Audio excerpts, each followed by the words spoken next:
आप देख रहे हैं अल्फा डिफेंस हिंदी में आपका स्वागत है। आज के इस वीडियो में हम लोग बात करने वाले हैं माउंटेड गन सिस्टम के बारे में। एक्चुअली डीआरडीओ का न्यूज़ लेटर रिलीज हुआ है जिसको लेकर बहुत सारे लोग बहुत ज्यादा एक्साइटेड हैं और बहुत सारी फोटोग्राफ्स इस समय इंटरनेट के ऊपर घूम रही हैं। लेकिन इस न्यूज़ लेटर में जो चीजें दी गई हैं वो सच में काफी ज्यादा इंटरेस्टिंग है और इसी वजह से लोग एक्साइटेड हैं। हालांकि जब भी हम लोग आर्टिलरी गन सिस्टम के बारे में बात करते हैं तो आप में से बहुत सारे लोग इसको लेकर फ्रस्ट्रेट हो जाते हैं और कहीं ना कहीं इसके पीछे कारण है कि इंडियन आर्मी की तरफ से बहुत ज्यादा नंबर में आर्टिलरी गन्स का ऑर्डर नहीं दिया गया है। स्पेसिफिकली तब जब आज देश में हर तरीके की आर्टिलरी गन सिस्टम्स बनाई जा सकती हैं, तब भी फॉरेन ओईएम की गन्स का एक आउटसाइड चांस बना हुआ है।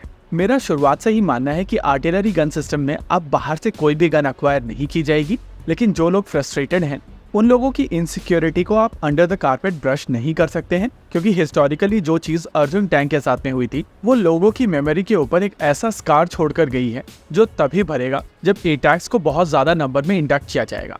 और इसी वजह से मैं पर्सनली उस डिबेट में नहीं पड़ता हूँ जहाँ पर कहा जाता है कि इजराइल की गन खरीदी जाएगी, फ्रांस की गन खरीदी जाएगी, पता नहीं कहाँ कहाँ की गन हम लोगों को बेच दी जाती है। एनीवेज, अगर आप रिक्वायरमेंट को समझेंगे तो लगभग 800 माउंटेड गन की रिक्वायरमेंट है और इस रिक्वायरमेंट को एड्रेस करने के लिए डीआरडीओ की एटैक्स गन को एक 8x8 व्हीकल के ऊपर माउंट किया गया है और ये माउंटिंग की गई है वीआरडीई की तरफ से।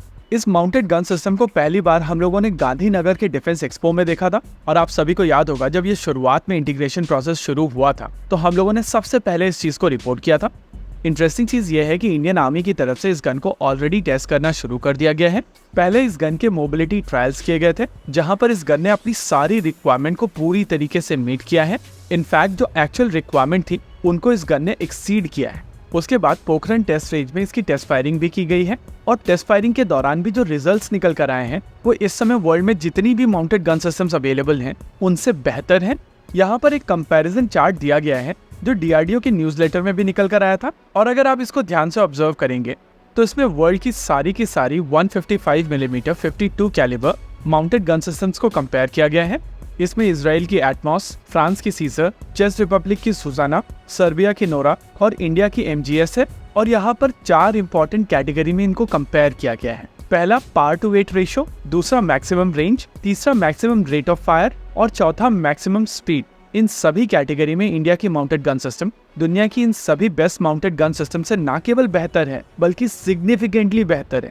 देखिए, इसी साल सितंबर में इंडियन आर्मी की तरफ से पोखरण टेस्ट रेंज में इस गन का प्रयोग करते हुए हर तरीके के टेस्ट कर लिए हैं और उससे जो रिजल्ट्स मिले हैं वो बहुत ही ज्यादा मोटिवेटिंग है। लेकिन इसका मतलब ये नहीं है कि ये गन इस समय इंडक्शन के लिए रेडी है। अभी ये गन सिक्किम ले जाई जाएगी और उसके बाद लद्दाख के आसपास भी इसकी टेस्टिंग की जाएगी। बेसिकली अभी जो टेस्टिंग हुई है वो डेजर्ट टेस्टिंग हुई है, इसके बाद इसकी हाई एल्टीट्यूड टेस्टिंग की जाएगी और उसके बाद हॉट वेदर और कोल्ड वेदर ट्रायल्स किए जाएंगे।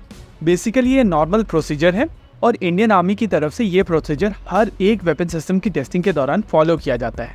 अब इशू ये है कि जब भी टेस्टिंग की बात होती है स्पेसिफिकली गन्स को लेकर, तो जो लोग ऑलरेडी फ्रस्ट्रेटेड हैं उनका फ्रस्ट्रेशन और ज्यादा बढ़ जाता है और ये लोग सडनली दामिनी के सनी देओल टर्न हो जाते हैं।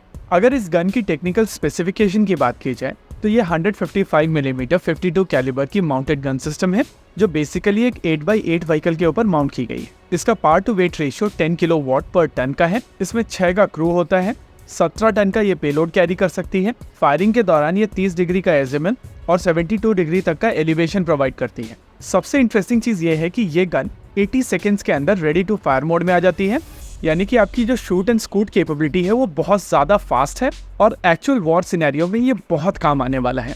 पास में जब भी हम लोग इंडियन वेपन सिस्टम्स को फॉरेन वेपन सिस्टम्स के साथ में कंपेयर करते थे तो एक्सपेक्ट करते थे कि अगर 70% कैपेबिलिटी भी हमारे पास में है तो वो अच्छा वेपन सिस्टम कहलाता है। लेकिन आज आपके पास में एक ऐसा वेपन सिस्टम है जो अपनी कैटेगरी में वर्ल्ड्स बेस्ट है। ये चीज दिखाती है कि अगर आप अपने खुद के वेपन सिस्टम में इन्वेस्ट करेंगे तो इवेंचुअली आप वर्ल्ड के बेस्ट वेपन सिस्टम्स बना सकते हैं। इसी पॉजिटिव नोट के ऊपर आज के इस वीडियो में रखते हैं केवल इतना ही। वीडियो को अंत तक देखने के लिए धन्यवाद। देखते रहिए अल्फा डिफेंस। जय हिंद।